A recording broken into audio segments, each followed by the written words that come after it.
Masinton Pasaribu, apa kabar? Ya. Baik, Mbak Balkis. Alhamdulillah ya, ini sedang reses tapi ada di Senayan. Kita pinjam waktunya sebentar, Bang. Ya, dapil saya kebetulan Jakarta. Betul, jadi harus jaga gawang ya, Bang. Jaga ya. Nah, gawang. walaupun gawangnya kemarin luar biasa ramai ini gawang Jakarta kemarin 3 hari aksi mogok nasional penolakan terhadap lahirnya undang-undang Omnibus Law Cipta Kerja khususnya. Ya. Saya nggak kebayang apakah ini terprediksi juga nggak sih di mata Abang? Ya, tentu setiap keputusan pasti melahirkan pro dan kontra. Karena persepsi seluruh orang itu pasti beda-beda. Nah, ketika diputuskan, ya itu adalah sebagai sebuah keputusan bersama, ya, yang harus kita laksanakan. Dan tentu persepsi di publik bisa beda-beda. Oke. Tapi kan Abang dulu aktivis, Abang juga mahasiswa, kita juga tahu Abang juga di barisan terdepan tuh kalau lagi demo ya, pakai kaos buntung gitu ya Bang. Nah, kalau banyak penolakan dan aksi akan terus muncul, itu kan juga akan berpengaruh kepada kondisi investasi kita. Bagaimana seharusnya nanti aspirasi ini diarahkan? Apakah lebih baik banyak dialog atau dibiarkan saja nanti akan turun ke jalan lagi Bang kalau udah mulai kelaparan nih misalnya Bang ya. Udah perut yang bicara, turunlah ke jalanan.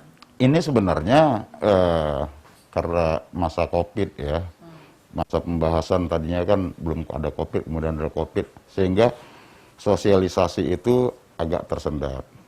Tetapi dialog-dialog di DPR, penyampaian aspirasi baik dari elemen buruh, mahasiswa, ormas dan lain-lainnya itu diakomodir.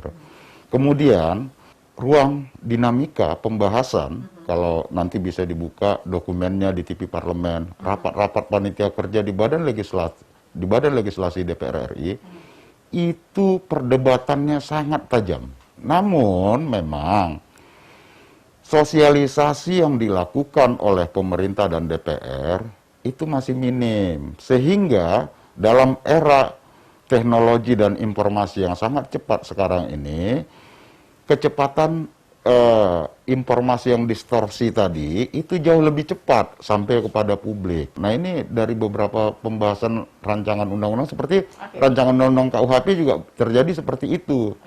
Lebih banyak hoaxnya duluan yang muncul, protes ramai, dan kemudian isinya beda dengan yang sedang dibahas. Baik. Jadi kemudian hari nanti ya silakan aksi-aksi saja. Tapi kemudian harus dijaga begitu ya, Bang Masinton ya? Harapannya gitu ya? Ya, kita bahwa dalam era demokrasi ini, penyampaian pendapat itu dijamin konstitusi dan dijamin oleh undang-undang. Nah, maka penyampaian sikap, aksi, itu juga harus disampaikan benar-benar dengan cara-cara yang elegan, ya, dan juga bisa menggunakan cara-cara yang lain juga.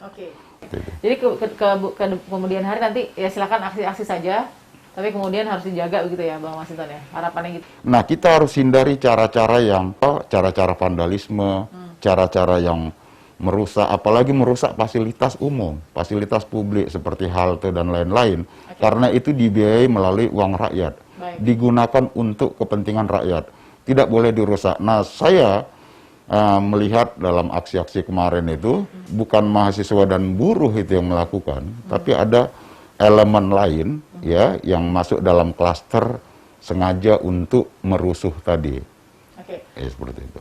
Aparat juga gimana, Bang? Karena banyak kritik soal tindakan represi yang terlalu berlebihan pada saat mungkin dipecah di tanggal 8 Oktober hari terakhir kemarin. Ya, itu salah satu dinamika di lapangan. Memang kadang kita minta supaya aparat juga di satu sisi tidak perlu langsung buru-buru merepresi, tapi harus dengan pendekatan-pendekatan persuasi. Tapi arahan Kapolri juga jelas untuk tidak menggunakan peluru tajam dan lain-lain. Nah, tentu dinamika di lapangan juga harus bisa dimanage oleh aparatur kepolisian maupun TNI agar tidak muncul aksi ataupun reaksi yang berlebihan terhadap massa mahasiswa maupun buruh yang melakukan protes dan demonstrasi.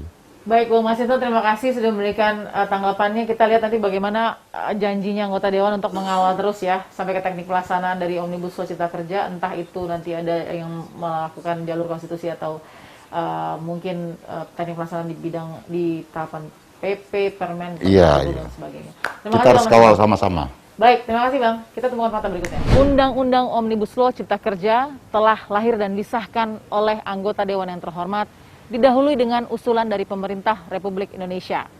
Pada tanggal 5 Oktober 2020, setelah ketok palu itu dilakukan, aksi mogok nasional terjadi di tanggal 6 hingga 8 Oktober 2020 oleh elemen masyarakat, baik dari buruh, petani, dan juga mahasiswa dan elemen ormas lainnya. Sosialisasi dan edukasi nampaknya sangat dibutuhkan untuk dilakukan baik dari pihak pemerintah dan juga DPR, agar informasi tentang isi Omnibus Law Cipta Kerja itu sendiri sampai kepada masyarakat dengan tepat. Terlepas dari pro kontra yang ada, semua aspirasi masyarakat dan juga ekspresi menyuarakan apa yang dipikirkan oleh masyarakat bisa tetap dilakukan dengan damai dan benar sesuai prosedur yang ada. Karena menjadi tanggung jawab kita bersama juga untuk menjaga fasilitas umum dan fasilitas sosial yang juga dibangun dengan uang rakyat. Saksikan terus Fakta setiap hari Senin pukul 21 waktu Indonesia Barat. Bersama saya, Balkis Manisa.